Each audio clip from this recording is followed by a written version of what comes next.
BRS के कारगुजार सदर वो तेलंगाना के साबिक वजीर तारक रामाराव ने हैदराबाद सेंट्रल यूनिवर्सिटी की 400 एकड़ अराजी को हुकूमत की जानिब से हराज करने के मामले पर सख्त रद्द-ए-अमल का इजहार किया। उन्होंने बीआरएस लीडरों के साथ पार्टी हेडक्वार्टर्स तेलंगाना भवन में मीडिया से बात करते हुए दावा किया कि अंदरून 3 साल बीआरएस दोबारा बरसरे इख्तियार आएगी। उन्होंने खबरदार किया कि अगर कोई इस 400 एकड़ अराजी में 1 इंच भी खरीदने की कोशिश करेगा तो वो इसे वापस ले लेंगे और किसी भी ताकत को इन्हें रोकने की इजाज़त नहीं दी जाएगी। केटिया ने कहा कि यह अराजी हैदराबाद की मिल्कियत है और इसे शहर के सबसे बड़े इको पार्क में तब्दील किया जाएगा जो आने वाली नस्लों के लिए एक विरसा होगा। उन्होंने 2 टोक अल्फाज में कहा कि इस पर कोई समझौता नहीं होगा और ये हैदराबाद के मुस्तकबिल की जंग है जिसमें वो हर उस शख्स के साथ खड़े हैं जो इसके लिए लड़ रहा है। उन्होंने मजीद कहा कि अगर किसी ने इस इंतबा को नज़रअंदाज किया तो बाद में ये ना कहें कि इसे खबर नहीं थी।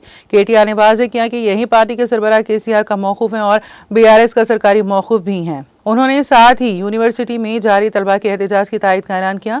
उन्होंने कहा कि हम बीआरएस पार्टी और हैदराबाद के अवाम की जानिब से यूनिवर्सिटी के तलबा की जद्दोजहद और एहतजाजी जज्बे को सलाम पेश करते हैं। उन्होंने कहा कि ये तलबा गैर मामूली हौसला और ज़बरदस्त जद्दोजहद का मुजाहरा कर रहे हैं।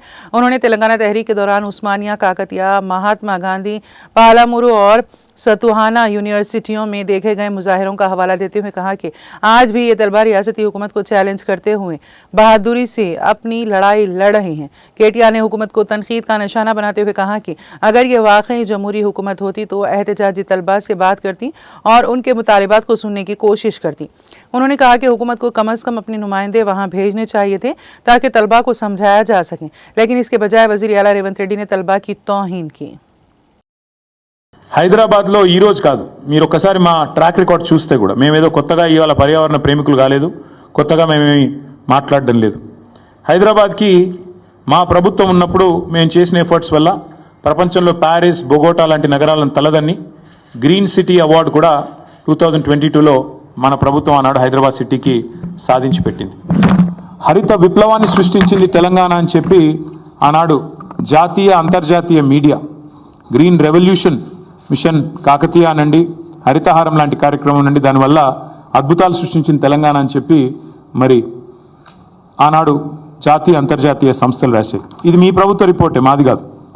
7.7% గ్రీన్ కవర్ పెరిగింది కేసీఆర్ గారి ప్రభుత్వంలో అని చెప్పి ఫారెస్ట్ సర్వే ఆఫ్ ఇండియా ఇచ్చిన రిపోర్టు మీ ఎంసీఆర్హెచ్ఆర్డి వెబ్సైట్లో ఉంది. ముఖ్యమంత్రి గారు కావాలంటే చూసుకోవచ్చు.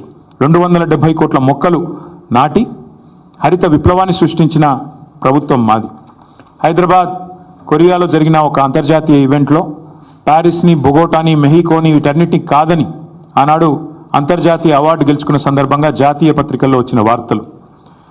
జాతీయ స్థాయిలో forest survey of India Telangana ranks first in the nation in environment conservation forest cover. ఇది మా ట్రాక్ రికార్డ్, ఇది మేము సాధించిన విజయాలు. ఇక మళ్ళీ అదే మాట మళ్ళీ ఒకసారి, హరితహారం వల్ల మేము హెచ్ఎండిఏలో చేసిన ఎఫర్ట్స్ వల్ల గ్రీన్ సిటీ అవార్డు వచ్చిన విషయం.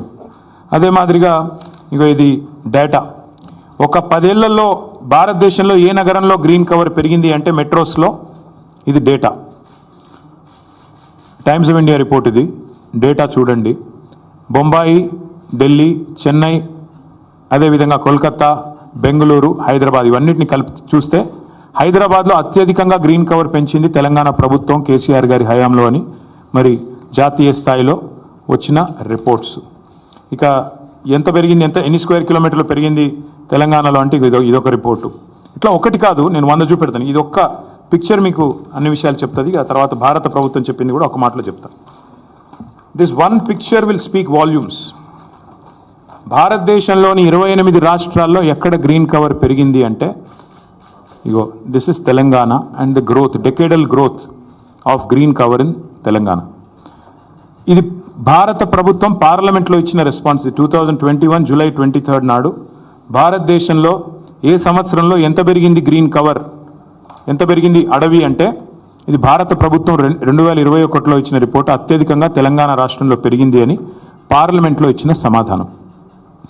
బయోడైవర్సిటీని తెలంగాణ ప్రభుత్వం ఎట్లా కాపాడుతుంది అని చెప్పి వచ్చిన వార్తలు. అన్నిటికీ మించి మేమేదో ఒక హైదరాబాద్లోనే చేయలేదు. తెలంగాణలో మా ప్రభుత్వం ఉన్నప్పుడు ప్రతి పల్లెలో పల్లె ప్రకృతి వనాలు పెట్టి, చిన్న పల్లె కూడా 19,472 పల్లె ప్రకృతి వనాలు పెట్టింది కేసీఆర్ గారు. మొత్తం 13,657 ఎకరాల్లో పల్లె ప్రకృతి వనాలు పెట్టింది. పల్లెల్లో కూడా పచ్చదనాన్ని పెంచింది మా ప్రభుత్వం. మండల స్థాయిలో 2011 బృహత్ ప్రకృతి వనాలు పెట్టింది. మొత్తం 6,298 ఎకరాల్లో ఆనాడు కేసీఆర్ గారి ప్రభుత్వం. హైదరాబాద్ చుట్టూతా 108 అర్బన్ లంగ్ స్పేసెస్ క్రియేట్ చేసి వాటిల్లో కూడా మరి వేలాది ఎకరాల్లో ప్రజలకు కండ్లకోయ ఆక్సిజన్ పార్క్ కావచ్చు, ఉప్పల్ వైపు కావచ్చు, మీరు ఎటువైపులా పోయినా మొత్తం 108 అర్బన్ లంగ్ స్పేసెస్ క్రియేట్ చేసింది కేసీఆర్ గారి ప్రభుత్వం. అట్లాగే 1,00,000 పైచిలుకు పంచాయతీరాజ్ రహదారుల వెంబడ అవెన్యూ ప్లాంటేషన్ చేయడం జరిగింది. 12,000 కిలోమీటర్ల పైచిలుకు R&B రోడ్ల వెంబడ కూడా మరి మల్టిపుల్ అవెన్యూ ప్లాంటేషన్ చేయడం జరిగింది. ప్రతి ఊర్లో నర్సరీ ఉన్న ఒకే ఒక్క రాష్ట్రం భారతదేశంలో తెలంగాణ. 14,864 నర్సరీలు మున్సిపాలిటీలతో కలిపి, హైదరాబాద్తో కలిపి, ప్రతి ఊరితో కలిపితే దాదాపు 15,000 నర్సరీలు ఉన్న ఒకే ఒక్క రాష్ట్రం తెలంగాణ. 270 కోట్ల మొక్కలు పెట్టిన ఒకే ఒక్క రాష్ట్రం Telangana. That is our commitment. మాకేదో కొత్తగా ఈరోజు ఎన్వైరన్మెంట్ గురించి మాకు ఎవరి దగ్గర కితాబులు అవసరం లేదు.